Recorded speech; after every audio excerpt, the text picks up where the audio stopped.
Era el año 610 de nuestra era. La noche caía sobre el desierto de Arabia, una manta de terciopelo tachonada de estrellas, cuando un hombre, solo, temblaba en la oscuridad de una cueva. Se llamaba Muhammad. Tenía 40 años. Durante semanas había buscado consuelo en la soledad de Hira, lejos del caos idólatra de la Meca. Pero esa noche, el silencio fue roto por una voz atronadora. Un ser de luz apareció y le dio una orden que resonaría por milenios. ¡Lee! Muhammad, analfabeto, estaba aterrorizado. No sabía que en ese instante, en esa cueva olvidada, no solo había nacido una nueva fe, sino que el destino de la humanidad acababa de cambiar para siempre. Quédate hasta el final de este video. Y si este canal es nuevo para ti, suscríbete y cuéntame en los comentarios. ¿De dónde estás viendo esto? La península arábiga en el siglo VI era un lugar brutal, hermoso y fragmentado. El sol caía sin piedad sobre las arenas de dunas infinitas y las escarpadas montañas de roca roja. La Meca, una ciudad oasis vital en el corazón del desierto, bullía de vida, pero también de conflictos. Era un cruce de caminos para las caravanas de incienso y especias que conectaban el imperio bizantino con Yemen y Persia con Abisinia. Sus calles estrechas, llenas del bullicio de los mercaderes y el olor a camello y mirra, albergaban un centro religioso único. La Kaaba, un cubo de piedra ancestral que en ese entonces, antes del Islam, estaba rodeado por cientos de ídolos de diferentes tribus.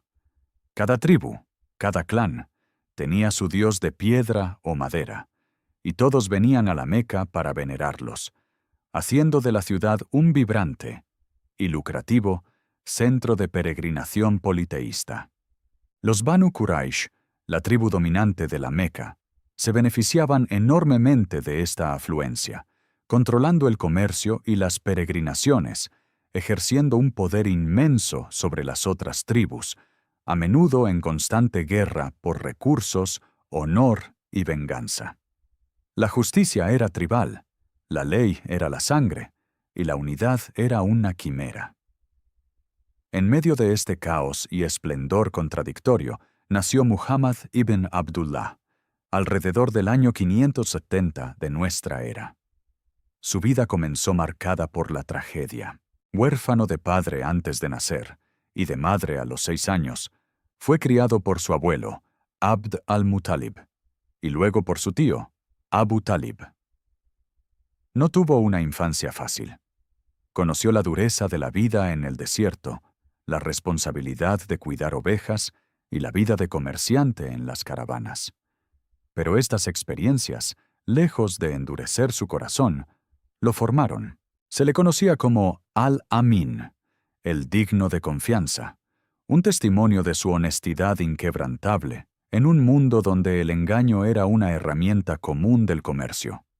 Su reputación llegó a oídos de Jadiyya bint Khuwaylid, una rica y respetada comerciante, quien le confió la gestión de sus negocios. Ella era una mujer de visión, con una inteligencia y una independencia raras para la época. Impresionada por su integridad y habilidades, Jadiyya, 15 años mayor que él, le propuso matrimonio alrededor del año 595. Fue una unión feliz y profunda, donde Muhammad encontró el amor, el respeto y la estabilidad que nunca había conocido, un refugio en el corazón de una sociedad turbulenta. A pesar de la comodidad y el afecto de su matrimonio, una profunda inquietud roía el alma de Muhammad. El mundo a su alrededor, aunque próspero, le parecía roto. Veía la injusticia a diario, los pobres explotados, los huérfanos desprotegidos, la sangre derramada por disputas triviales entre clanes. La devoción superficial a los ídolos de piedra en la Kaaba le parecía vacía, una farsa que ocultaba la crueldad y la avaricia de los líderes. Sentía una profunda desconexión, un vacío espiritual que no podía llenar con las tradiciones de sus ancestros. Cada año, por semanas, se retiraba a la cueva de Hira, en el monte Jabal al-Nour, a unos pocos kilómetros de la Meca. Allí, lejos del ruido, el polvo y el mercadeo, buscaba la soledad, la meditación, un entendimiento más profundo de la existencia, un eco de la verdad en el vasto silencio del desierto. Se preguntaba si había algo más, una fuerza superior, un propósito verdadero detrás de la existencia humana. La Arabia preislámica era un mosaico de creencias y supersticiones, donde los dioses menores, espíritus y oráculos se mezclaban con el eco distante de un monoteísmo olvidado, el de Abraham. La Kaaba misma se decía que había sido construida por Abraham y su hijo Ismael, como un santuario a un único Dios, antes de ser corrompida por siglos de idolatría tribal. Muhammad, a medida que crecía, sentía esta contradicción, esta promesa rota. Él era un hombre de su tiempo, pero también un visionario que percibía la necesidad de un cambio radical. En sus retiros, no buscaba poder ni riqueza. Buscaba una conexión auténtica con lo divino, una respuesta al sufrimiento y la desintegración social que observaba. Su búsqueda era silenciosa, personal, pero sus implicaciones serían universales. La humanidad, en esa época, se debatía entre la oscuridad de la ignorancia y la débil luz de las pocas verdades que aún perduraban. El desierto, implacable y majestuoso, era el telón de fondo perfecto para esa búsqueda solitaria. Un lugar donde el espíritu humano se enfrentaba a su propia insignificancia y a la inmensidad del cosmos. En ese profundo silencio, algo estaba a punto de despertar. Algo tan poderoso que ningún hombre podría haberlo inventado. Ni ninguna tribu, por más rica que fuera, podría haberlo detenido. La noche del 17 de Ramadán, en el año 610, mientras Muhammad estaba en profunda meditación en la cueva de Hira, la atmósfera cambió. El aire se volvió denso, cargado de una presencia sobrecogedora. Una figura inmensa, luminosa, llenó la entrada de la cueva. Era el ángel Gabriel. Su voz, potente y resonante, perforó el silencio y la oscuridad, ordenándole: «Iqra, lee». Muhammad, paralizado por el terror, respondió: «No sé leer». Gabriel lo abrazó con tal fuerza que Muhammad sintió que el aire se le escapaba. Luego lo soltó y repitió: «Lee». De nuevo, Muhammad balbuceó su ignorancia. Por tercera vez, Gabriel lo abrazó y luego recitó las primeras palabras que ahora conocemos como el inicio de la Sura al-Alaq del Corán. Lee: «En el nombre de tu Señor que ha creado al hombre de un coágulo de sangre. Lee que tu Señor es el más generoso, el que enseñó con el cálamo, enseñó al hombre lo que no sabía». Muhammad regresó a casa temblando, cubierto de un sudor frío, con el corazón latiéndole como un tambor de guerra. Corrió a los brazos de Yadilla, contándole lo ocurrido, el miedo, la revelación. Su esposa, lejos de dudar, lo consoló con palabras de inquebrantable fe. «Alá nunca te humillará. Eres bueno con tus parientes, dices la verdad, ayudas a los pobres, hospedas a los invitados y asistes a los afligidos». Yadilla fue la primera persona en creer en él, en reconocer la veracidad de su mensaje. Poco después, consultaron a Waraka ibn Naufal, un primo de Jadilla, cristiano y erudito de las Escrituras. Waraka, al escuchar el relato de Muhammad, afirmó con solemnidad: «Este es el mismo mensajero que Alá envió a Moisés. Ojalá viviera yo hasta el día en que tu pueblo te expulse». Las palabras de Waraka, aunque confirmaban la divinidad del mensaje, también presagiaban el futuro conflicto. Durante los siguientes 3 años, las revelaciones continuaron, y Muhammad predicó en secreto. Sus primeros conversos fueron personas de su círculo más íntimo: Yadilla, su esclavo liberto Said ibn Haritha, su primo Ali ibn Abi Talib, un niño en ese entonces, y su amigo más cercano, Abu Bakr. Estos primeros creyentes, con una fe profunda, sentaron las bases de una comunidad incipiente. La carga de ser el mensajero de Dios recayó sobre Muhammad con un peso inmenso. La primera revelación lo había dejado aterrorizado, cuestionando su propia sanidad, temiendo ser un poeta o un poseso. Pero con cada nueva revelación, la convicción crecía, afianzándose en su alma. No era una elección, sino un destino. Debía transmitir la palabra de Alá, sin importar el costo. El Corán, que significa la recitación, no fue un libro escrito por él, sino revelaciones que él memorizaba y recitaba, y sus seguidores escribían. Cada palabra era un mandato divino, una guía, una ley. Este mensaje, sin embargo, chocaba frontalmente con las tradiciones y el poder establecido en la Meca. El monoteísmo absoluto, el Tawhid, que proclamaba que no hay más Dios que Alá, amenazaba la lucrativa industria de los ídolos de la Kaaba, la base del poder de los Quraysh. Las predicaciones de Muhammad sobre la igualdad de todos los hombres ante Dios, independientemente de su tribu o riqueza, resonaban entre los desfavorecidos y los esclavos, pero indignaban a la aristocracia tribal. La predicación de Muhammad era una luz que revelaba las profundas grietas en la sociedad de la Meca. Desafiaba el politeísmo, la injusticia social, la veneración de ancestros y la moralidad basada en la venganza tribal. Su mensaje era simple: un único Dios, responsable de todo, que exige piedad, justicia y la fe incondicional de sus siervos.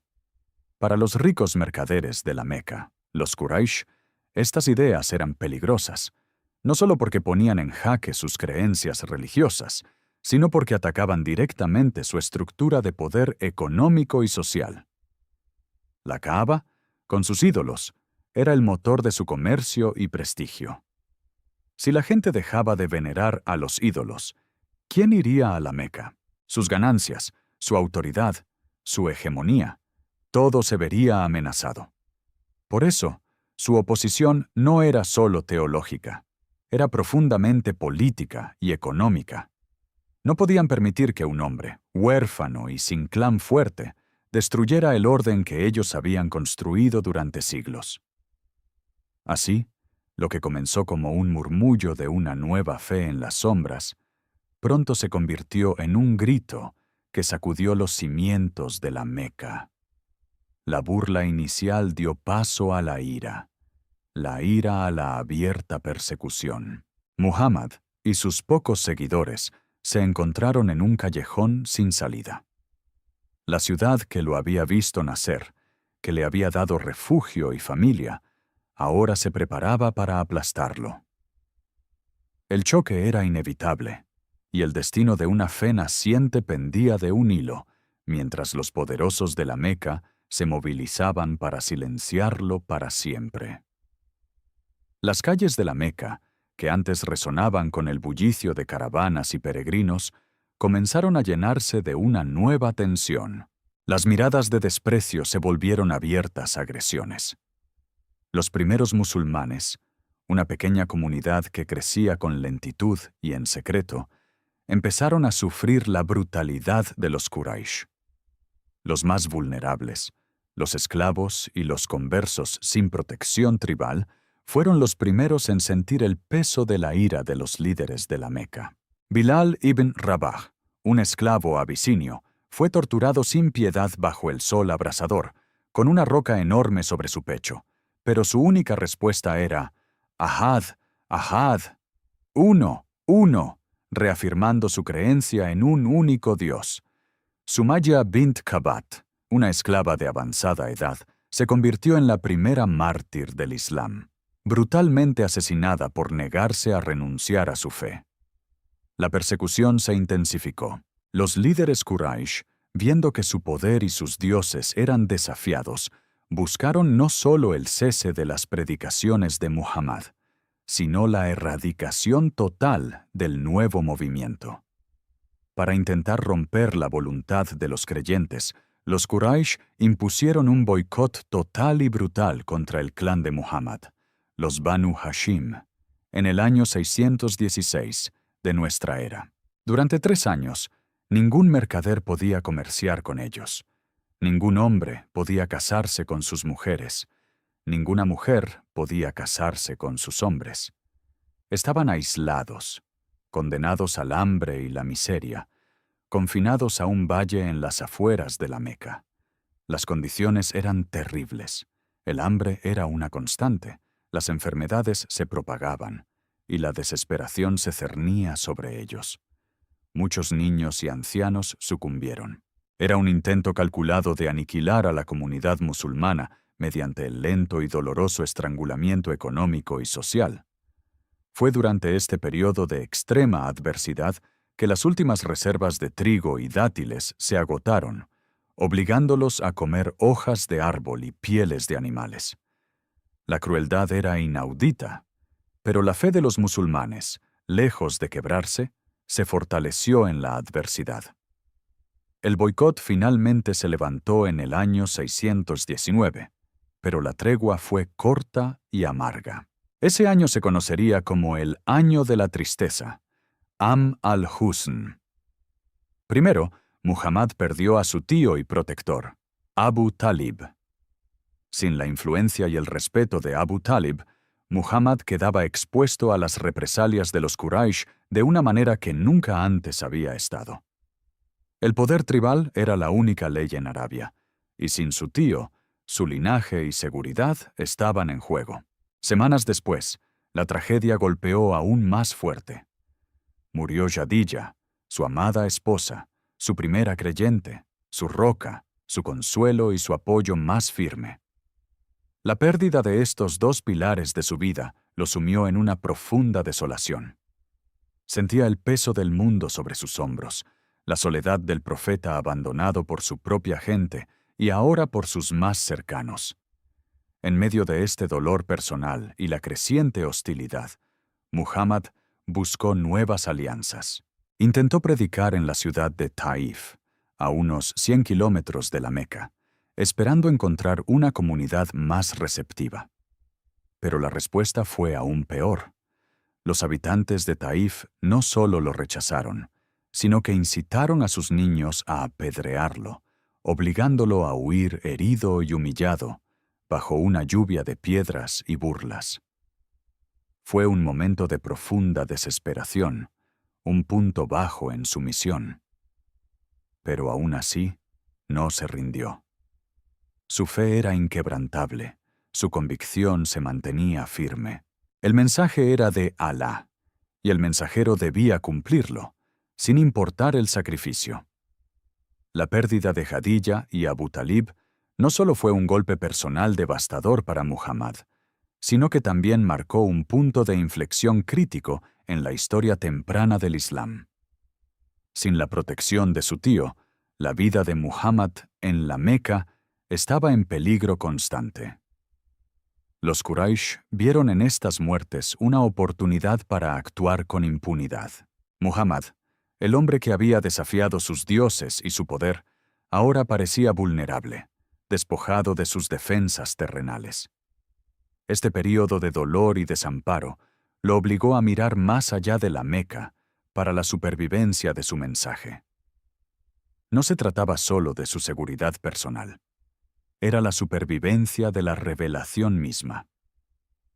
¿Cómo podría un hombre solo, sin respaldo tribal ni protector, continuar con una misión que desafiaba a los más poderosos de Arabia? Su dolor era palpable, pero también lo era su determinación. Su fe era puesta a prueba no por la ausencia de un Dios, sino por la ausencia de aquellos que lo hacían humano en el mundo. La elección era clara: rendirse y permitir que la luz se apagara, o buscar una nueva tierra, un nuevo comienzo, una nueva esperanza para el mensaje divino. el año de la tristeza, fue el crisol donde la fe de Muhammad fue forjada de manera definitiva. La pérdida, la traición, el rechazo violento. Cada golpe solo sirvió para afianzar su convicción de que su misión era de origen divino y que debía perseverar a toda costa. La resiliencia humana se encuentra con la voluntad divina en estos momentos de desesperación. Es el punto donde el camino se bifurca, la aniquilación o la reinvención total.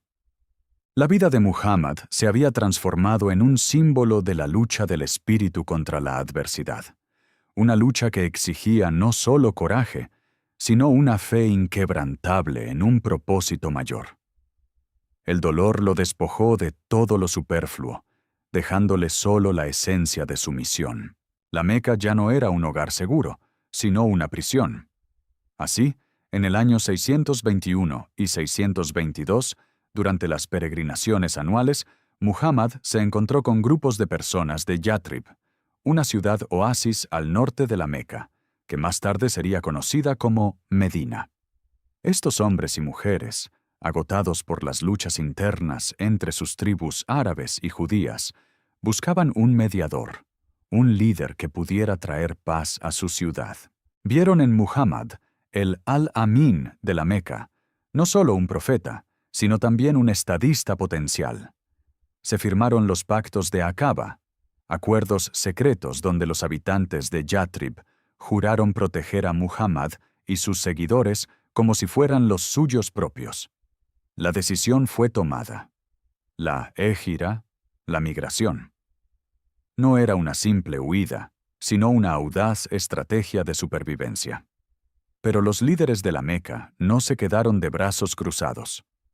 Al enterarse de los preparativos para esta migración masiva, tramaron un plan final: enviar un guerrero de cada tribu para asesinar a Muhammad esa misma noche, antes de que pudiera escapar, para que la culpa de su muerte se diluyera entre todos los clanes. El destino de una nueva religión, y con ella, de un imperio por nacer, se decidiría en las sombras de una casa, en el filo de una espada, mientras la oscuridad de la Meca se preparaba para engullir a su profeta. La noche que los líderes de Quraysh planearon el asesinato de Muhammad fue oscura y sin luna. Los conjurados, espadas en mano, se apostaron frente a su casa, esperando el momento justo para irrumpir. Creían haber sellado su destino, pero la astucia y la ayuda divina jugaron su parte. Muhammad, alertado por una revelación, dejó a su primo Ali, un joven valiente, en su cama, cubierto con su propio manto verde, para engañar a los conspiradores. En la oscuridad, se deslizó fuera de su hogar, acompañado por Abu Bakr, su fiel amigo. Bajo el velo de la noche, mientras sus enemigos acechaban una cama vacía, Muhammad y Abu Bakr iniciaron un viaje clandestino, una huida desesperada que no era un escape, sino un comienzo. Sabían que cada paso en el desierto los acercaba a la esperanza o a la muerte, a la promesa de un nuevo amanecer o al fin de todo. El desierto, un testigo silencioso de innumerables dramas, se abrió ante ellos, vasto e incierto, mientras dejaban atrás las luces traicioneras de la Meca.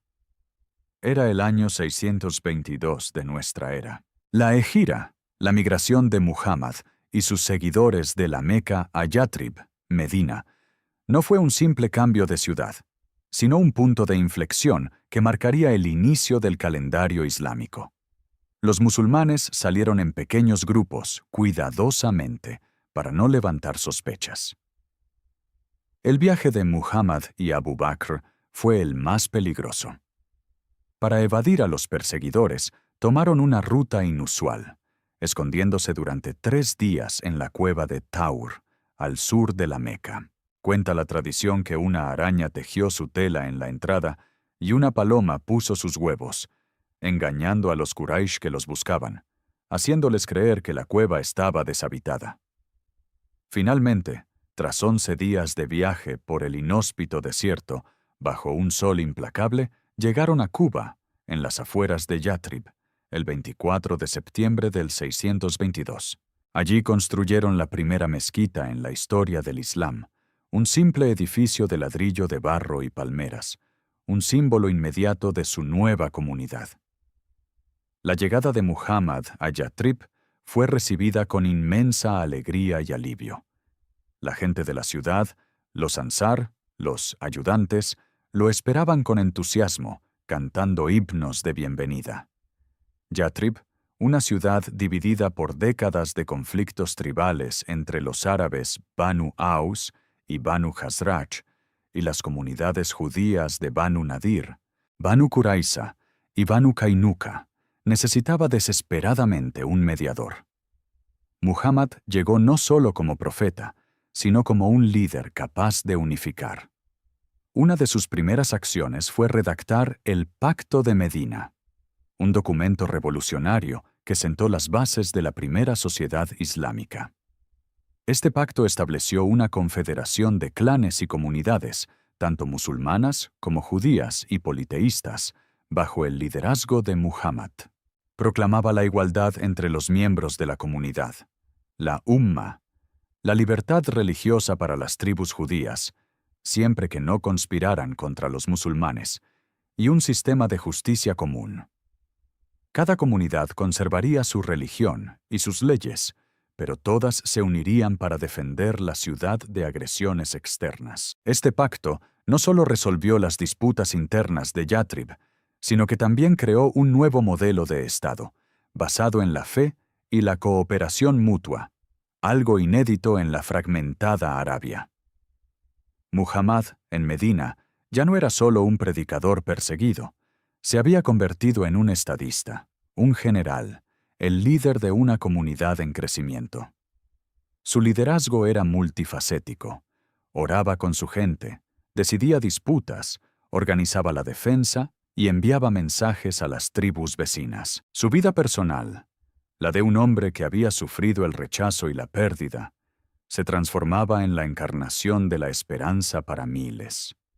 La Hégira fue, para él, la prueba definitiva de que la voluntad de Alá se abría camino a pesar de las adversidades humanas más feroces.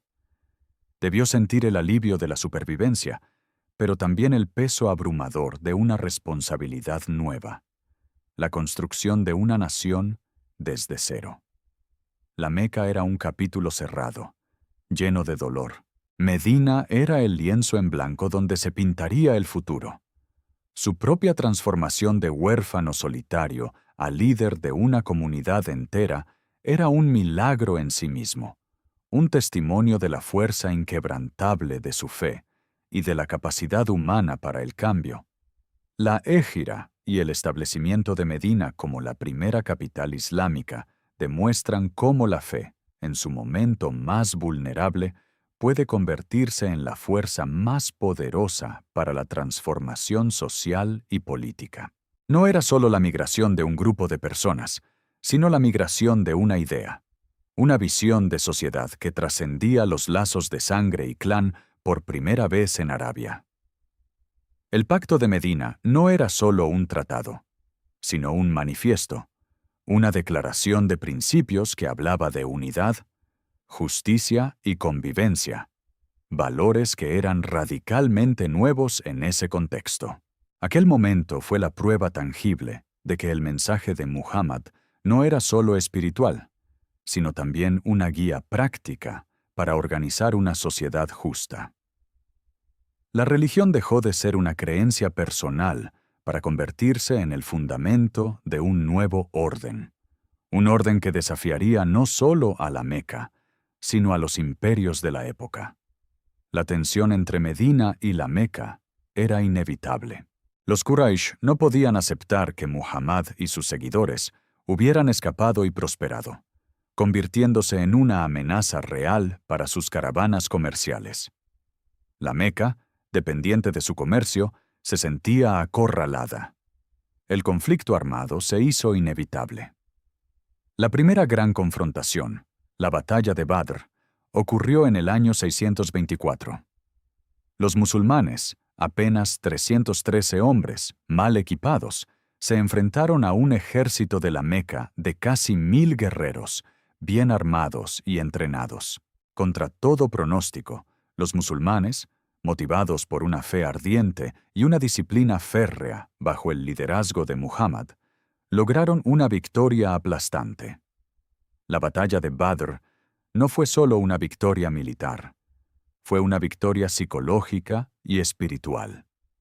Confirmó a los musulmanes que Alá estaba con ellos y les dio un prestigio inmenso en toda Arabia. Para los Quraysh fue una humillación sin precedentes. Un año después, en el 625, los Quraysh buscaron venganza en la batalla de Uhud. Liderados por Abu Sufyan, con una fuerza mucho mayor y mejor organizada, lograron infligir una derrota significativa a los musulmanes. Muhammad mismo resultó herido, y muchos de sus compañeros más cercanos cayeron. Fue un golpe devastador, una prueba amarga para la joven comunidad islámica. La moral decayó, y surgieron dudas. Pero Muhammad, con su liderazgo inquebrantable, les recordó la importancia de la perseverancia y la fe. La derrota, les enseñó, era también una lección, una prueba de su lealtad y resistencia. No fue el fin, sino una pausa dolorosa en el camino. Los líderes de la Meca, a pesar de su victoria táctica, no lograron destruir el núcleo de la fe. La prueba definitiva llegó en el año 627, con el asedio de la trinchera, batalla de Al-Khandak. Los Quraysh, junto con varias tribus aliadas, reunieron un ejército de unos 10.000 hombres, una fuerza inmensa y sin precedentes en Arabia, con la clara intención de aniquilar Medina y el Islam de una vez por todas. Muhammad, aconsejado por el compañero persa Salmán al-Farisi, adoptó una estrategia defensiva innovadora. Hizo cavar una profunda trinchera alrededor de la parte expuesta de Medina, impidiendo el avance de la caballería enemiga. El asedio duró casi un mes. Las condiciones eran duras. El hambre y el frío hicieron mella en ambos lados. La tensión era máxima. Una traición interna por parte de la tribu judía de los Banu Qurayza, que se alió con los sitiadores, casi rompe la defensa. Pero la resistencia musulmana y una tormenta de viento y arena milagrosa desorganizaron al ejército atacante, obligándolos a retirarse en desorden. La victoria en el asedio de la trinchera fue decisiva. No solo salvó a Medina, sino que también demostró la resiliencia y la capacidad estratégica de Muhammad. La Meca había agotado sus recursos y su voluntad para destruir el Islam. La balanza de poder había cambiado irrevocablemente. La consolidación de Muhammad en Medina es un testimonio de su capacidad no solo como líder religioso, sino como estratega político y militar. Aprendió de las derrotas, se adaptó a las circunstancias y supo inspirar a sus seguidores a luchar contra probabilidades abrumadoras. La joven Umma, nacida del exilio y forjada en la batalla, demostró una unidad y una tenacidad que trascendían las viejas lealtades tribales. Cada batalla, cada desafío, fortalecía la identidad musulmana. Ya no eran solo un grupo de creyentes, sino una comunidad con una misión, un estado incipiente que se defendía y expandía con una fe inquebrantable. Las tribus árabes, que antes veían a los musulmanes como una secta extraña, comenzaron a reconocer su poder y su promesa. La guerra era sangrienta, pero también era el motor que consolidaba la fe. Las batallas de Badr, Uhud y la trinchera no fueron solo conflictos armados. Fueron pruebas existenciales que definieron la identidad y el futuro del Islam. Cada victoria, cada derrota, estaba impregnada de un significado divino para los primeros musulmanes, que veían en estos eventos la mano de Alá guiando su destino. La resiliencia demostrada en la adversidad forjó un vínculo indestructible entre los creyentes y su profeta. Estas luchas revelaron la profunda convicción de que su causa era justa y su Dios verdadero. La fe ya no era solo una cuestión de credo individual, sino un compromiso colectivo que se manifestaba en el campo de batalla, en la defensa de su comunidad y sus ideales. En la Meca, el mensaje había sido de sumisión y adoración. En Medina, se convirtió en acción y resistencia. Se estaba formando algo más grande que cualquier tribu, algo que trascendería las fronteras del desierto para siempre. Tras la victoria en el asedio de la trinchera, el poder de la Meca se desvanecía. La moral de los Quraysh estaba quebrada, sus recursos agotados. Muhammad, con la comunidad de Medina fortalecida, comenzó a sentar las bases para la unificación de Arabia. En el año 628 se firmó el Tratado de Hudaybiyah, una tregua aparentemente desventajosa para los musulmanes, que incluía el aplazamiento de su peregrinación a la Meca. Sin embargo, este tratado resultó ser una victoria estratégica. Permitió a Muhammad forjar alianzas con otras tribus y difundir el Islam pacíficamente, erosionando el poder de los Quraysh desde dentro. 2 años después, en el año 630, tras una violación del tratado por parte de los aliados de la Meca, Muhammad marchó sobre su ciudad natal, con un ejército de 10.000 hombres. La toma de la Meca fue un triunfo sin derramamiento de sangre. Los Quraysh, sin la fuerza ni la voluntad para resistir, se rindieron. Muhammad entró en la ciudad que lo había expulsado, no como un conquistador vengativo, sino con clemencia. Perdonó a la mayoría de sus antiguos enemigos, muchos de los cuales se convirtieron al Islam. Lo primero que hizo fue ir a la Kaaba. Allí, derribó todos los ídolos, restaurando el santuario a su propósito original de adoración a un único Dios. Las imágenes de los dioses tribales fueron destruidas, purificando la casa de Alá de siglos de politeísmo. Este acto simbólico marcó el fin de una era y el comienzo de otra. La Meca, el corazón del paganismo árabe, se convirtió en el centro espiritual del Islam, y la Kaaba en la dirección de la oración universal para todos los musulmanes. En los 2 años siguientes, la unificación de la península arábiga bajo el estandarte del Islam fue casi completa. Tribus enteras se acercaron a Medina para jurar lealtad a Muhammad, atraídas por la fuerza de su mensaje y su liderazgo. El profeta regresó a la Meca en el año 632 para realizar su última peregrinación, la peregrinación de despedida. Durante esta peregrinación, pronunció un sermón memorable, sentando las bases de los derechos humanos y la igualdad en el Islam. Poco después, en junio del año 632, Muhammad falleció en Medina, a los 63 años, dejando un legado que transformaría el mundo.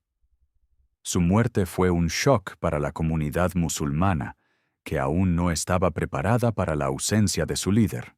Abu Bakr, su fiel amigo, consoló a los creyentes con las palabras: «Quien adora a Muhammad, que sepa que Muhammad ha muerto, pero quien adora a Alá, que sepa que Alá vive y nunca muere». La vida de Muhammad, el hombre que inició su camino temblando en la cueva de Hira, había cerrado un círculo. Había tomado una Arabia fragmentada, violenta y politeísta, y la había unificado bajo un único Dios y una única ley.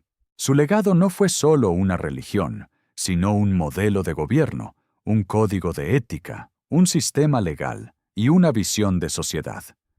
El Islam, que significa sumisión a la voluntad de Dios, se expandiría con una velocidad asombrosa en las décadas siguientes, conquistando imperios, influenciando la filosofía, la ciencia, el arte y la cultura, desde Al-Ándalus hasta el sudeste asiático. La figura de Muhammad, el huérfano, el comerciante honesto, el profeta, el estadista, se convirtió en el faro que guió a millones de personas a lo largo de los siglos. La historia del origen del Islam es la historia de una transformación radical, de la oscuridad de una cueva a la luz de una nueva civilización, de un hombre solo a una comunidad global. Es un recordatorio de cómo una idea, nacida en la adversidad y alimentada por una fe inquebrantable, puede redefinir el curso de la historia humana. La Meca y Medina, dos ciudades en el desierto, fueron los crisoles donde se forjó una de las fuerzas culturales y espirituales más poderosas del planeta. El eco de esas primeras revelaciones, de esas primeras batallas, de esas primeras leyes, sigue resonando hoy en día, dando forma a la vida de miles de millones de personas y marcando el camino de una fe que, contra todo pronóstico, cambió el mundo para siempre. Un legado que comenzó en la más profunda soledad, pero terminó en la más vasta de las comunidades. Si este viaje por la historia te ha fascinado, no olvides suscribirte al canal para no perderte nuestros próximos documentales épicos. Y cuéntame en los comentarios, ¿qué aspecto de los orígenes del Islam te parece más sorprendente? La noche que los líderes de Quraysh planearon el asesinato de Muhammad fue oscura y sin luna. Los conjurados, espadas en mano, se apostaron frente a su casa, esperando el momento justo para irrumpir. Creían haber sellado su destino, pero la astucia y la ayuda divina jugaron su parte. Muhammad, alertado por una revelación, dejó a su primo Ali, un joven valiente, en su cama, cubierto con su propio manto verde, para engañar a los conspiradores. En la oscuridad, se deslizó fuera de su hogar, acompañado por Abu Bakr, su fiel amigo. Bajo el velo de la noche, mientras sus enemigos acechaban una cama vacía, Muhammad y Abu Bakr iniciaron un viaje clandestino, una huida desesperada que no era un escape, sino un comienzo.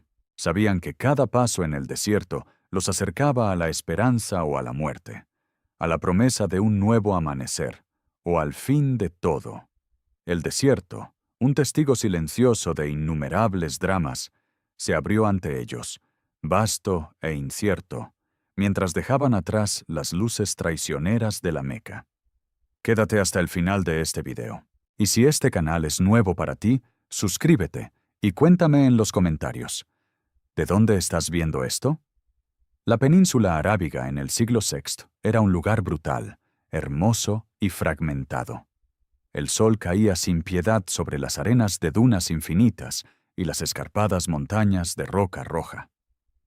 La Meca, una ciudad oasis vital en el corazón del desierto, bullía de vida, pero también de conflictos. Era un cruce de caminos para las caravanas de incienso y especias que conectaban el imperio bizantino con Yemen y Persia con Abisinia. Sus calles estrechas, llenas del bullicio de los mercaderes y el olor a camello y mirra, albergaban un centro religioso único, la Kaaba, un cubo de piedra ancestral que en ese entonces, antes del Islam, estaba rodeado por cientos de ídolos de diferentes tribus. Cada tribu, cada clan, tenía su dios de piedra o madera, y todos venían a la Meca para venerarlos, haciendo de la ciudad un vibrante y lucrativo centro de peregrinación politeísta. Los Banu Quraysh, la tribu dominante de la Meca, se beneficiaban enormemente de esta afluencia, controlando el comercio y las peregrinaciones, ejerciendo un poder inmenso sobre las otras tribus, a menudo en constante guerra por recursos, honor y venganza. La justicia era tribal, la ley era la sangre, y la unidad era una quimera. La sociedad mequí estaba rígidamente estratificada. En la cima, los líderes de los Quraysh, los al-Hal wal-Aqd, la gente de la decisión y la atadura, que acumulaban vasta riqueza y prestigio. Debajo, los comerciantes de menor rango, luego los artesanos, y en la base, una masa de esclavos y siervos, sin derechos ni voz, considerados mera propiedad. La ley oral y la venganza de sangre, tar, eran los pilares de la justicia, a menudo llevando a ciclos interminables de violencia entre clanes. La poesía era la forma más elevada de expresión cultural, y los poetas eran los cronistas y glorificadores de las hazañas tribales, aunque también eran capaces de sátiras hirientes que avivaban las disputas.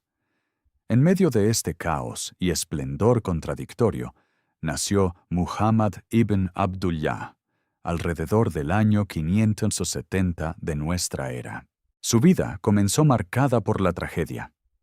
Huérfano de padre antes de nacer y de madre a los 6 años, fue criado por su abuelo, Abd al-Muttalib, y luego por su tío, Abu Talib.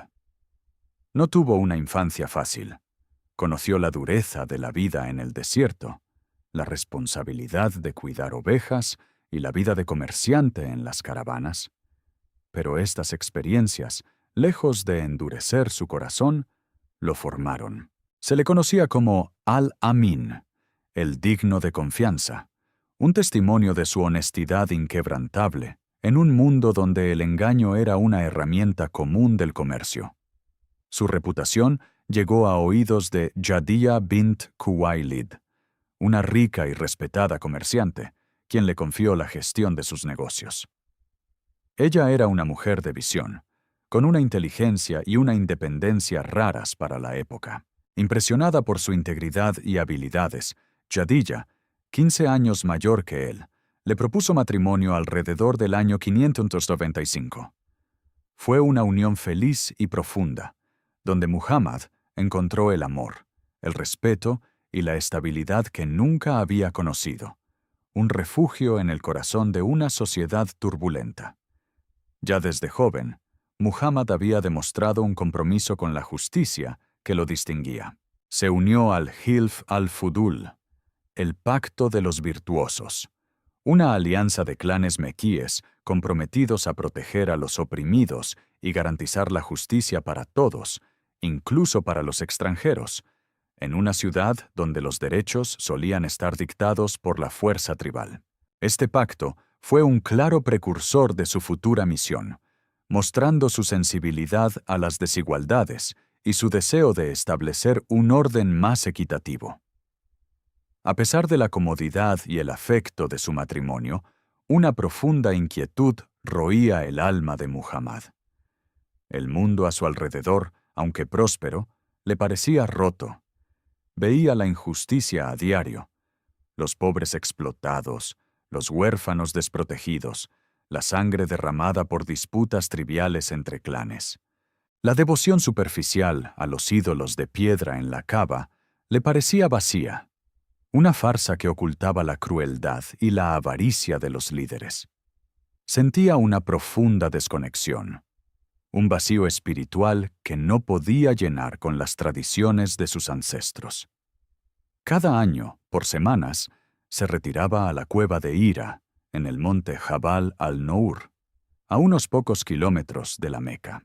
Allí, lejos del ruido, el polvo y el mercadeo, buscaba la soledad, la meditación, un entendimiento más profundo de la existencia, un eco de la verdad en el vasto silencio del desierto.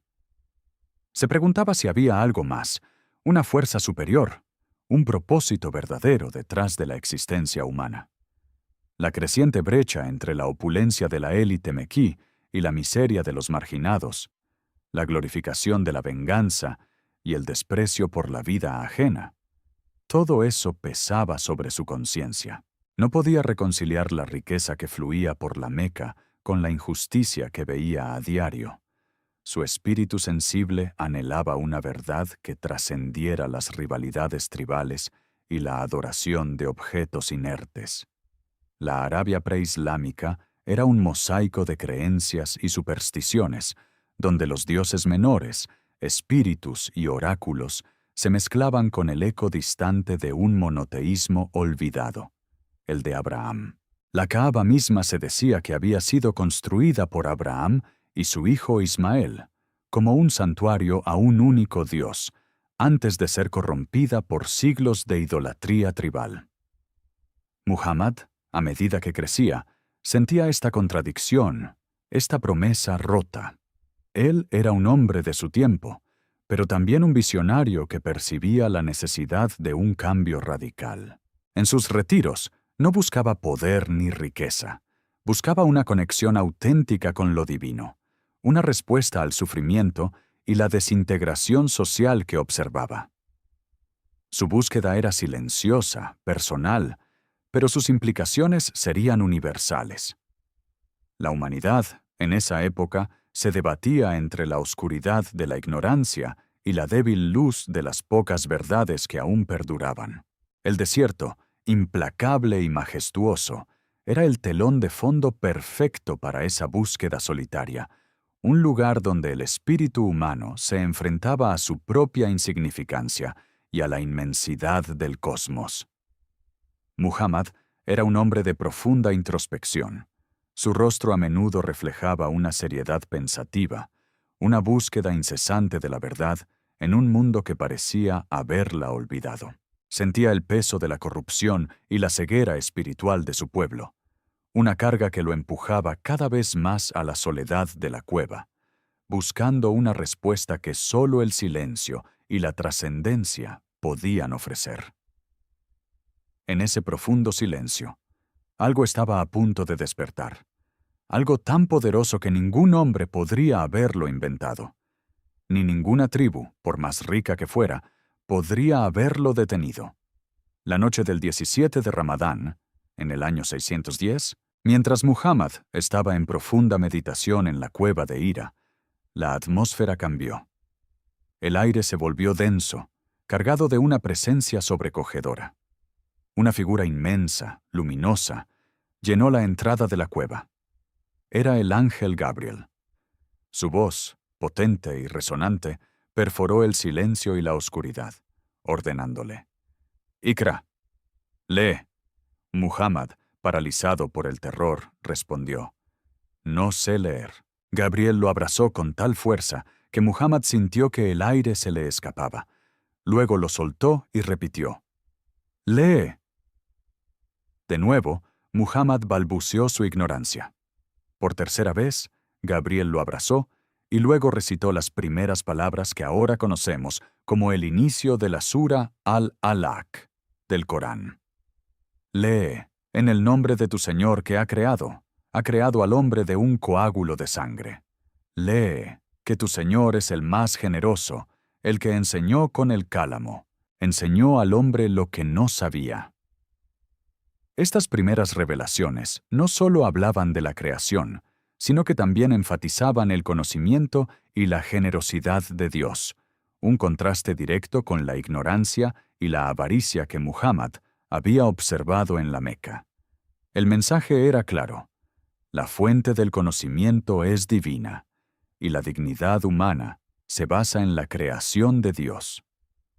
Muhammad regresó a casa temblando, cubierto de un sudor frío, con el corazón latiéndole como un tambor de guerra. Corrió a los brazos de Hadaya, contándole lo ocurrido, el miedo, la revelación. Su esposa, lejos de dudar, lo consoló con palabras de inquebrantable fe. «Alá nunca te humillará. Eres bueno con tus parientes, dices la verdad, ayudas a los pobres, hospedas a los invitados y asistes a los afligidos». Yadilla fue la primera persona en creer en él, en reconocer la veracidad de su mensaje. Su calma y su razón fueron el ancla de Muhammad en medio de la tormenta de su experiencia. Poco después, consultaron a Waraka ibn Naufal, un primo de Yadilla, cristiano y erudito de las Escrituras.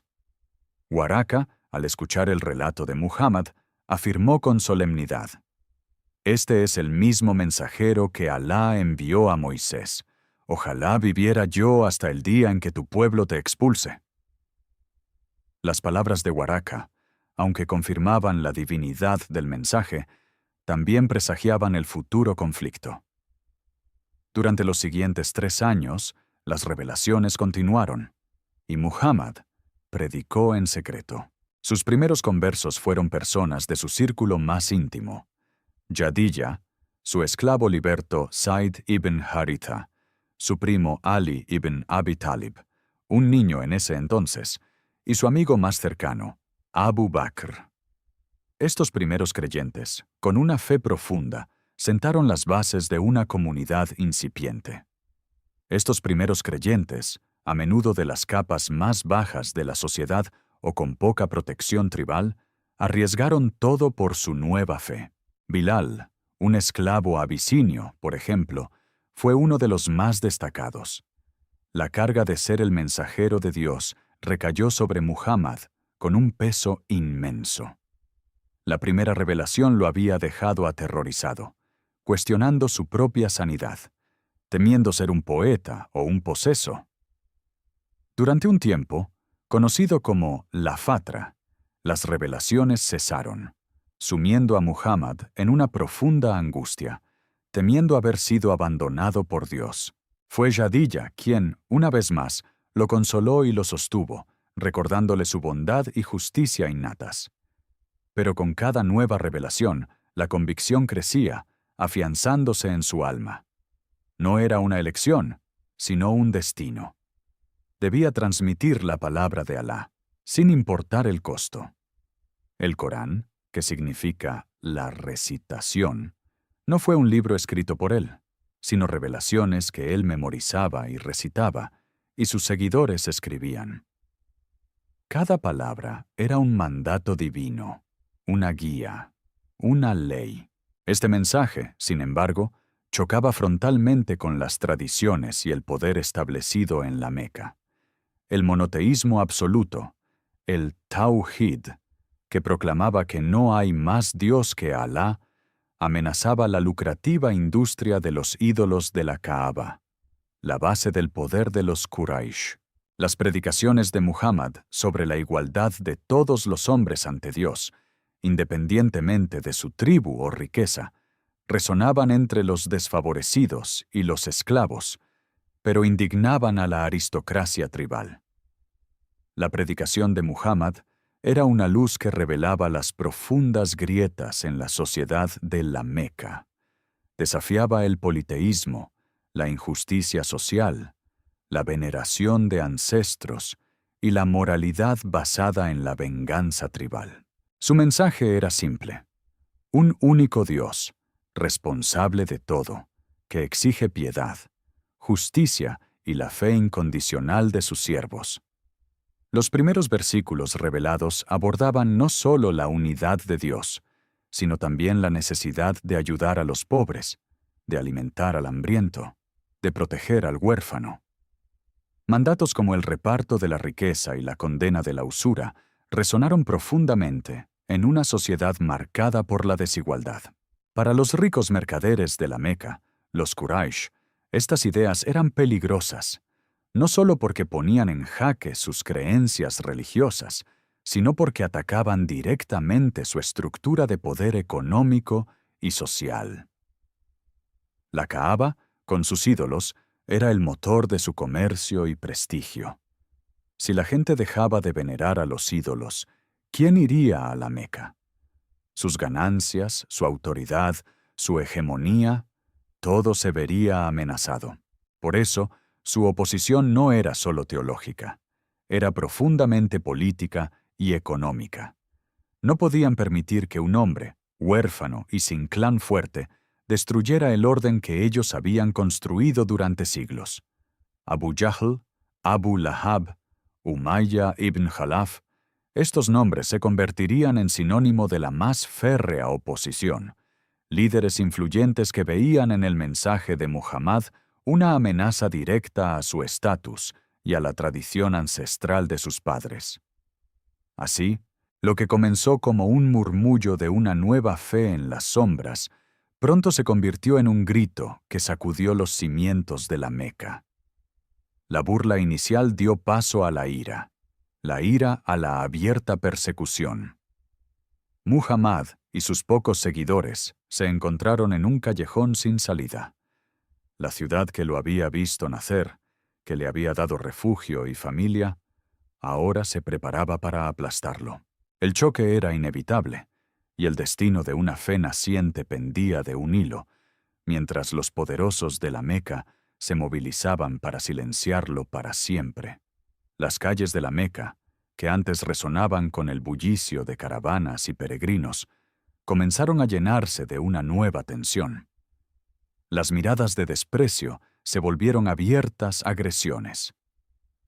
Los primeros musulmanes, una pequeña comunidad que crecía con lentitud y en secreto, empezaron a sufrir la brutalidad de los Quraysh, los más vulnerables, los esclavos y los conversos sin protección tribal. Fueron los primeros en sentir el peso de la ira de los líderes de la Meca. Bilal ibn Rabah, un esclavo abisinio, fue torturado sin piedad bajo el sol abrasador, con una roca enorme sobre su pecho, pero su única respuesta era «Ahad, Ahad, uno, uno», reafirmando su creencia en un único Dios. Sumaya bint Jabbat, una esclava de avanzada edad, se convirtió en la primera mártir del Islam, brutalmente asesinada por negarse a renunciar a su fe. Amar, su hijo, y Yasir, su marido, también sufrieron tormentos horribles. La persecución se intensificó. Los líderes Quraysh, viendo que su poder y sus dioses eran desafiados, buscaron no solo el cese de las predicaciones de Muhammad, sino la erradicación total del nuevo movimiento. Algunos de los métodos de tortura incluían azotes severos, arrastrarlos por la arena caliente, negarles comida y agua durante días, y sumergirlos en el agua hasta casi ahogarlos. Para intentar romper la voluntad de los creyentes, los Quraysh impusieron un boicot total y brutal contra el clan de Muhammad, los Banu Hashim, en el año 616 de nuestra era. Durante 3 años, ningún mercader podía comerciar con ellos. Ningún hombre podía casarse con sus mujeres. Ninguna mujer podía casarse con sus hombres. Estaban aislados, condenados al hambre y la miseria, confinados a un valle en las afueras de la Meca. Las condiciones eran terribles. El hambre era una constante, las enfermedades se propagaban, y la desesperación se cernía sobre ellos. Muchos niños y ancianos sucumbieron. Era un intento calculado de aniquilar a la comunidad musulmana mediante el lento y doloroso estrangulamiento económico y social. Fue durante este periodo de extrema adversidad que las últimas reservas de trigo y dátiles se agotaron, obligándolos a comer hojas de árbol y pieles de animales. La crueldad era inaudita, pero la fe de los musulmanes, lejos de quebrarse, se fortaleció en la adversidad. Las quejas de los niños hambrientos resonaban en el valle, y las madres lloraban en silencio, pero la resistencia de la comunidad, impulsada por la convicción de su profeta, se mantuvo. El boicot finalmente se levantó en el año 619, pero la tregua fue corta y amarga. Ese año se conocería como el Año de la Tristeza, Am al-Huzn. Primero, Muhammad perdió a su tío y protector, Abu Talib. Sin la influencia y el respeto de Abu Talib, Muhammad quedaba expuesto a las represalias de los Quraysh de una manera que nunca antes había estado. El poder tribal era la única ley en Arabia, y sin su tío, su linaje y seguridad estaban en juego. Semanas después, la tragedia golpeó aún más fuerte. Murió Jadilla, su amada esposa, su primera creyente, su roca, su consuelo y su apoyo más firme. Jadilla había sido un pilar no solo emocional, sino también económico, habiendo invertido su fortuna en la causa del Islam. Su enfermedad fue lenta y dolorosa, y Muhammad la atendió con devoción hasta el final. La pérdida de estos 2 pilares de su vida lo sumió en una profunda desolación. Sentía el peso del mundo sobre sus hombros, la soledad del profeta abandonado por su propia gente y ahora por sus más cercanos. El vacío dejado por la partida de Jadilla fue inconmensurable. En medio de este dolor personal y la creciente hostilidad, Muhammad buscó nuevas alianzas. Intentó predicar en la ciudad de Taif, a unos 100 kilómetros de la Meca, esperando encontrar una comunidad más receptiva. Pero la respuesta fue aún peor. Los habitantes de Taif no solo lo rechazaron, sino que incitaron a sus niños a apedrearlo, obligándolo a huir herido y humillado, bajo una lluvia de piedras y burlas. Tuvo que refugiarse en un huerto, suplicando a Dios por fortaleza, sintiendo el desprecio de los hombres y la aparente ausencia de protección. Fue un momento de profunda desesperación, un punto bajo en su misión. Pero aún así, no se rindió. Su fe era inquebrantable, su convicción se mantenía firme. El mensaje era de Alá, y el mensajero debía cumplirlo, sin importar el sacrificio. En ese huerto, herido y sangrando, se cuenta que Muhammad pronunció una de sus súplicas más emotivas, pidiendo a Dios que le perdonara por la debilidad de la gente y le concediera fuerza para seguir adelante.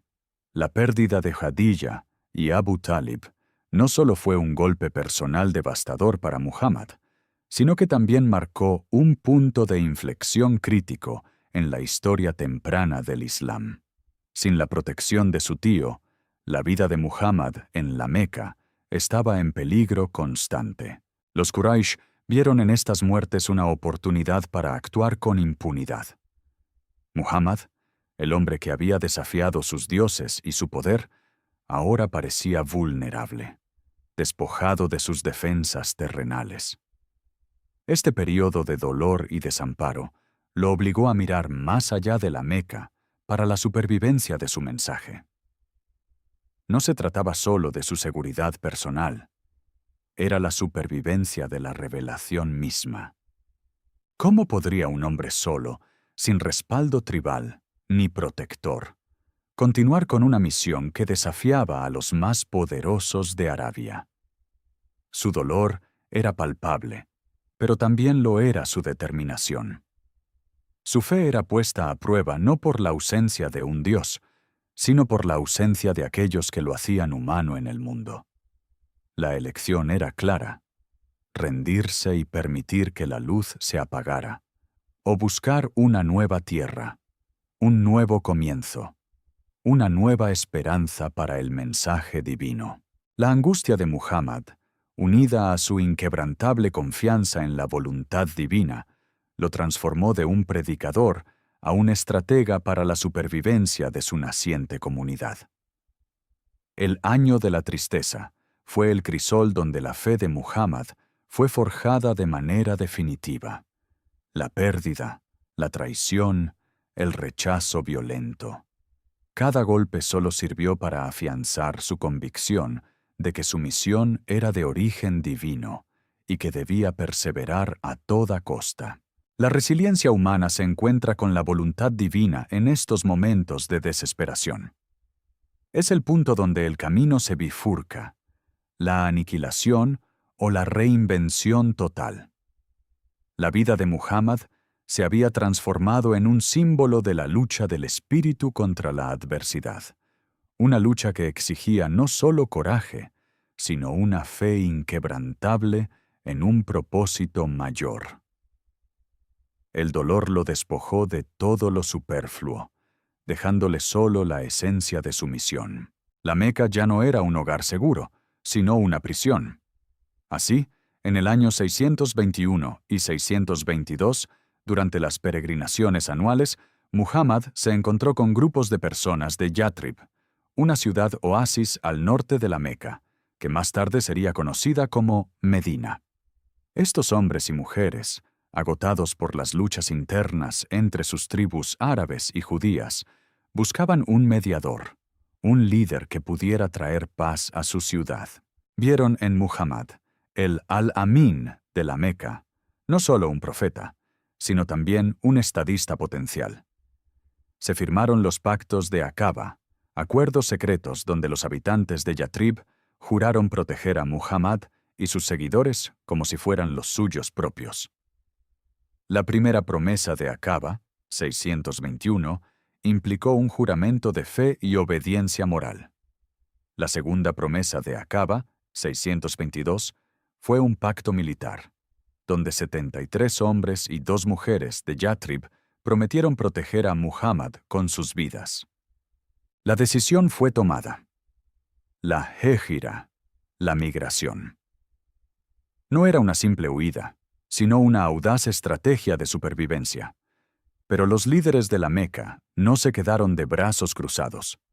Al enterarse de los preparativos para esta migración masiva, tramaron un plan final: enviar un guerrero de cada tribu para asesinar a Muhammad esa misma noche, antes de que pudiera escapar, para que la culpa de su muerte se diluyera entre todos los clanes, el destino de una nueva religión, y con ella, de un imperio por nacer, se decidiría en las sombras de una casa, en el filo de una espada, mientras la oscuridad de la Meca se preparaba para engullir a su profeta.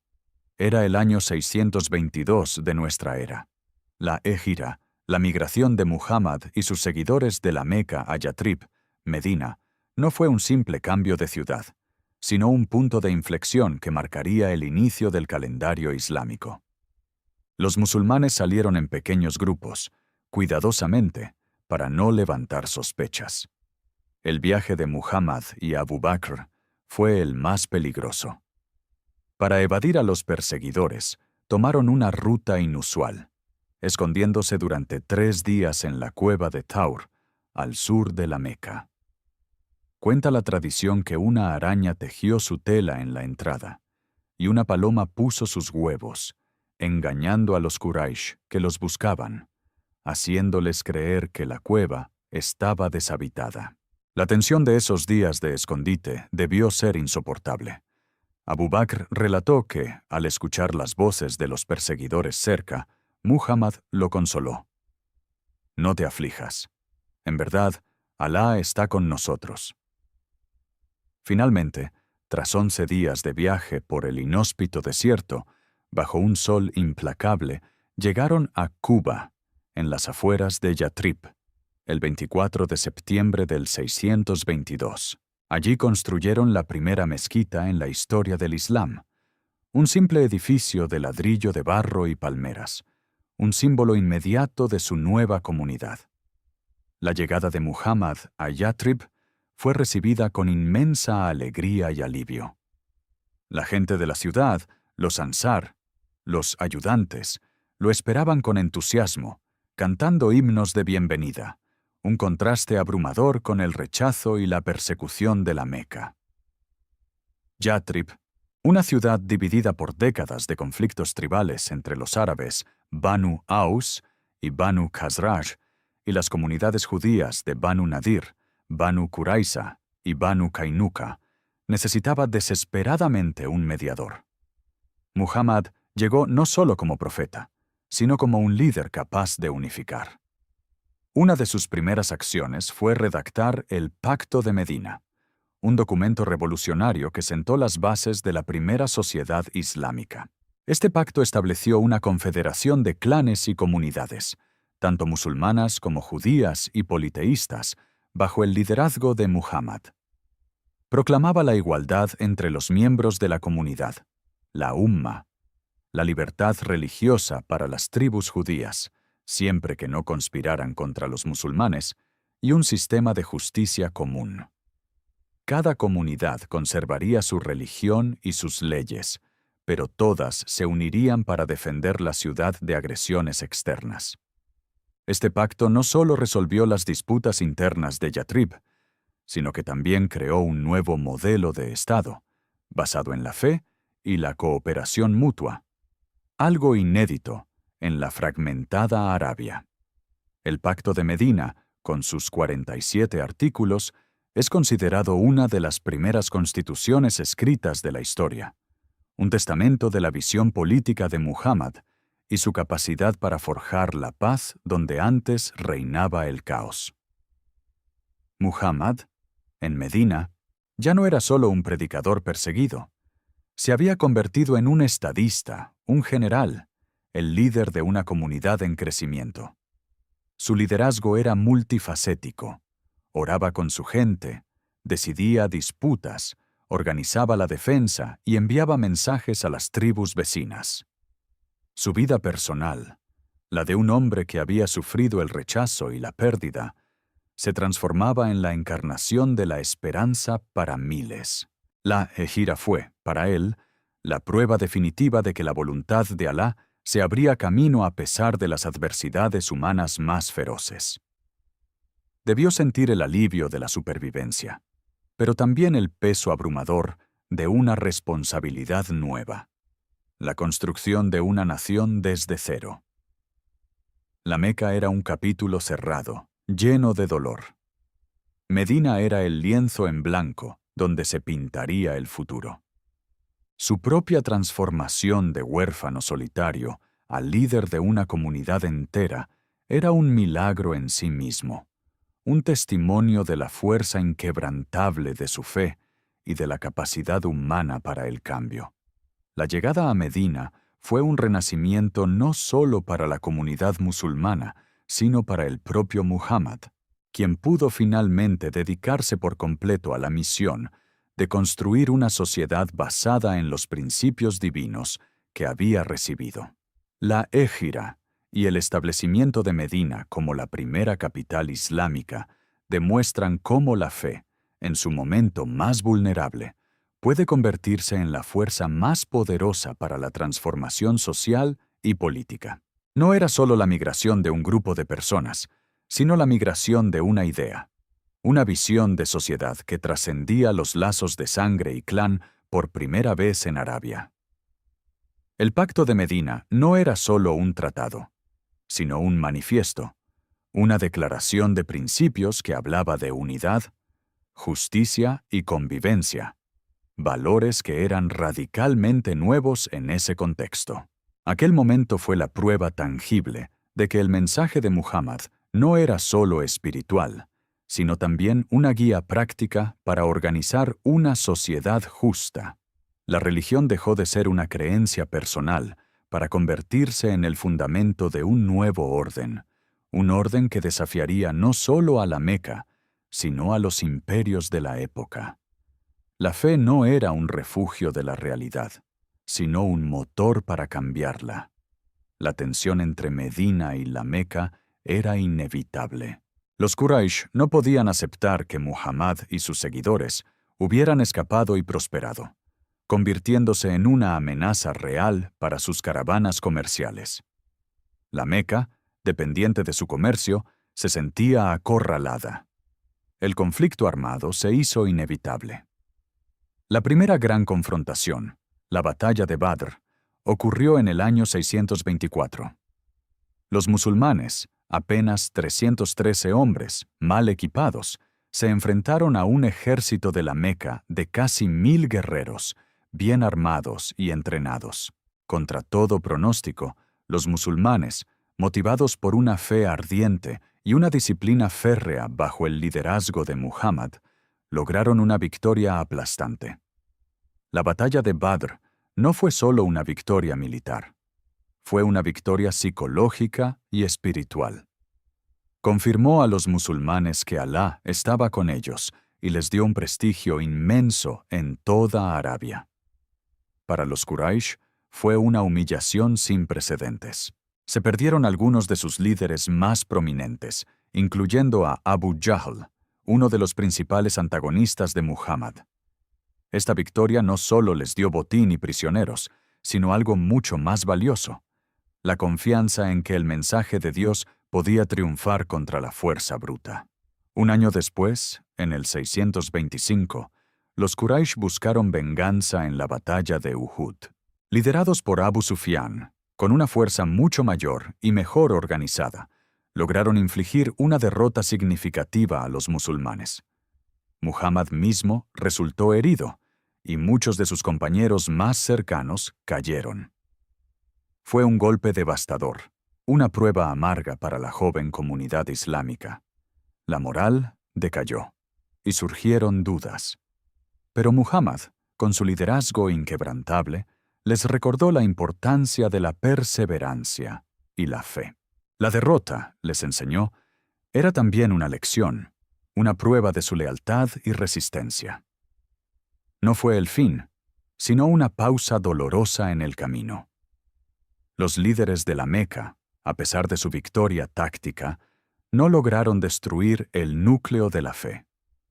Los musulmanes aprendieron la dura lección de la obediencia militar y la estrategia en el campo de batalla, un aprendizaje crucial para futuras confrontaciones. La imagen de Muhammad, herido, pero aún al frente, inspiró a sus seguidores a reagruparse y mantener la esperanza.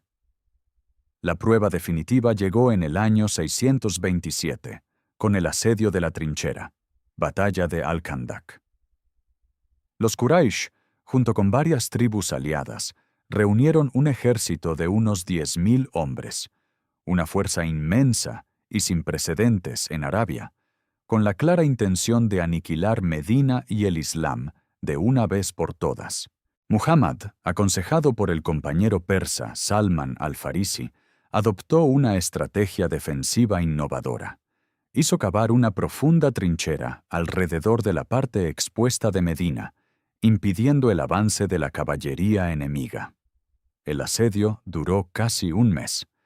Las condiciones eran duras. El hambre y el frío hicieron mella en ambos lados. La tensión era máxima. Una traición interna por parte de la tribu judía de los Banu Qurayza, que se alió con los sitiadores, casi rompe la defensa. Pero la resistencia musulmana y una tormenta de viento y arena milagrosa desorganizaron al ejército atacante, obligándolos a retirarse en desorden. La victoria en el asedio de la trinchera fue decisiva. No solo salvó a Medina, sino que también demostró la resiliencia y la capacidad estratégica de Muhammad. La Meca había agotado sus recursos y su voluntad para destruir el Islam. La balanza de poder había cambiado irrevocablemente. La excavación de la trinchera fue una proeza de ingeniería para la época, y el liderazgo de Muhammad durante el asedio, compartiendo las penurias con sus hombres, cimentó aún más su autoridad y el respeto de la comunidad. La consolidación de Muhammad en Medina es un testimonio de su capacidad no solo como líder religioso, sino como estratega político y militar. Aprendió de las derrotas, se adaptó a las circunstancias y supo inspirar a sus seguidores a luchar contra probabilidades abrumadoras. La joven Umma, nacida del exilio y forjada en la batalla, demostró una unidad y una tenacidad que trascendían las viejas lealtades tribales. Cada batalla, cada desafío, fortalecía la identidad musulmana.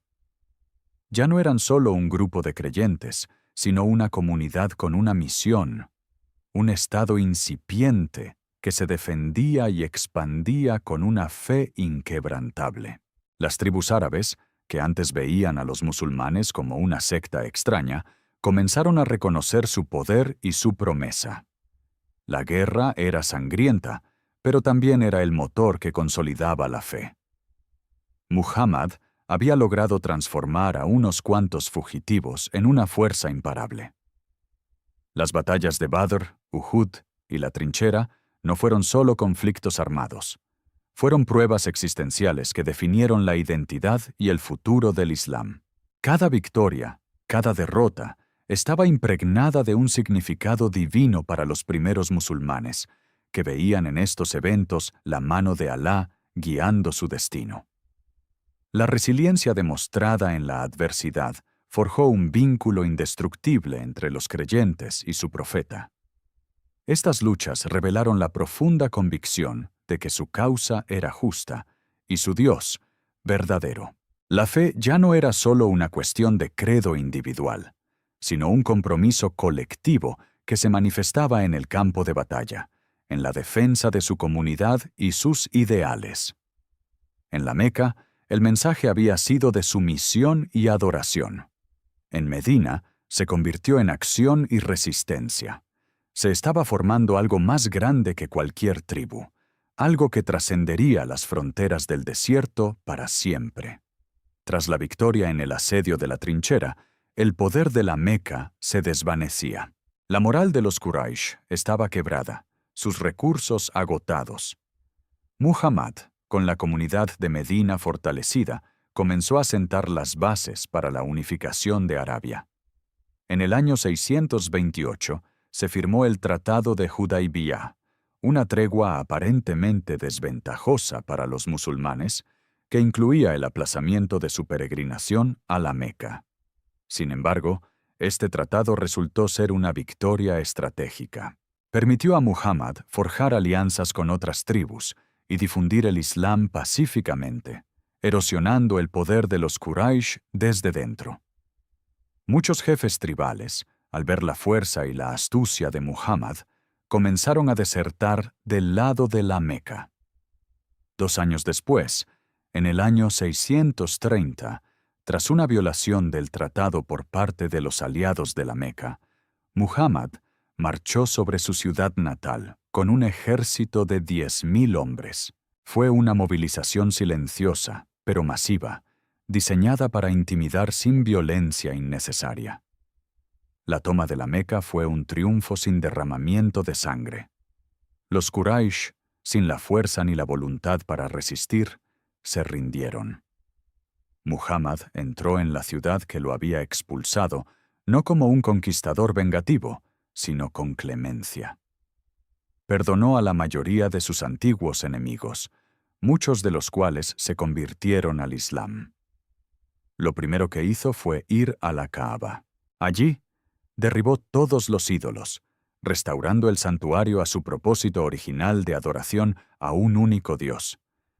Las imágenes de los dioses tribales fueron destruidas, purificando la casa de Alá de siglos de politeísmo. Bilal, el ex-esclavo, fue el encargado de subir a la Kaaba y pronunciar la Adhan, llamada a la oración, un símbolo poderoso de la victoria del monoteísmo y la igualdad. Este acto simbólico marcó el fin de una era y el comienzo de otra.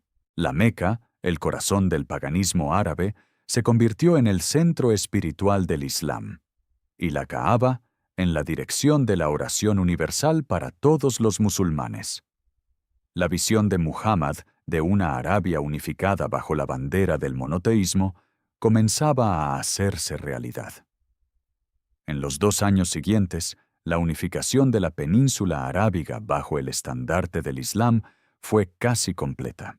Tribus enteras se acercaron a Medina para jurar lealtad a Muhammad, atraídas por la fuerza de su mensaje y su liderazgo. El profeta regresó a la Meca en el año 632 para realizar su última peregrinación, la peregrinación de despedida. Durante esta peregrinación, pronunció un sermón memorable desde el Monte de la Misericordia, sentando las bases de los derechos humanos y la igualdad en el Islam. Declaró la inviolabilidad de la vida y la propiedad. Abolió la usura y la venganza de sangre preislámica, e insistió en la igualdad de todos los musulmanes, sin distinción de raza o tribu. Fue un manifiesto de justicia social y un testamento final de su mensaje. Poco después, en junio del año 632, Muhammad falleció en Medina, a los 63 años, dejando un legado que transformaría el mundo.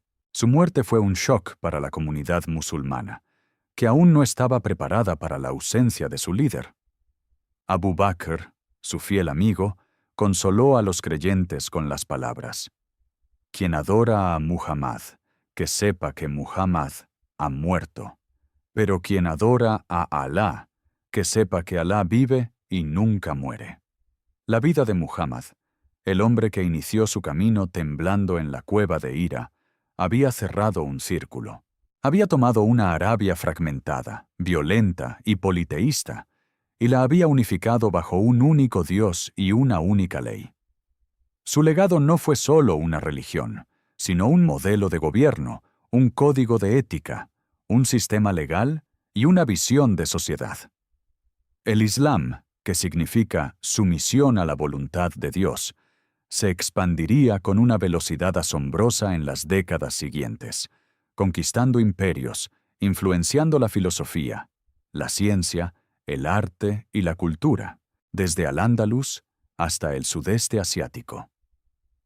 La figura de Muhammad, el huérfano, el comerciante honesto, el profeta, el estadista, se convirtió en el faro que guió a millones de personas a lo largo de los siglos.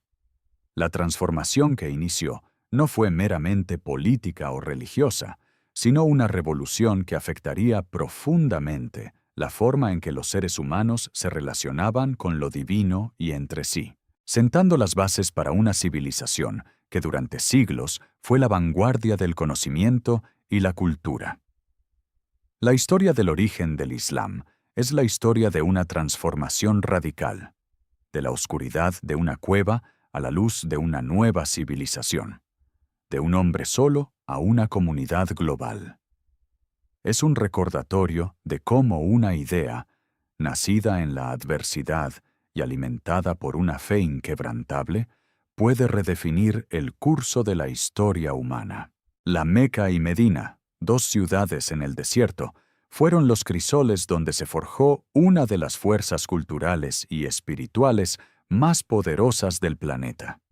El eco de esas primeras revelaciones, de esas primeras batallas, de esas primeras leyes, sigue resonando hoy en día, dando forma a la vida de miles de millones de personas y marcando el camino de una fe que, contra todo pronóstico, cambió el mundo para siempre. Un legado que comenzó en la más profunda soledad, pero terminó en la más vasta de las comunidades. Si este viaje por la historia te ha fascinado, no olvides suscribirte al canal para no perderte nuestros próximos documentales épicos. Y cuéntame en los comentarios, ¿qué aspecto de los orígenes del Islam te parece más sorprendente?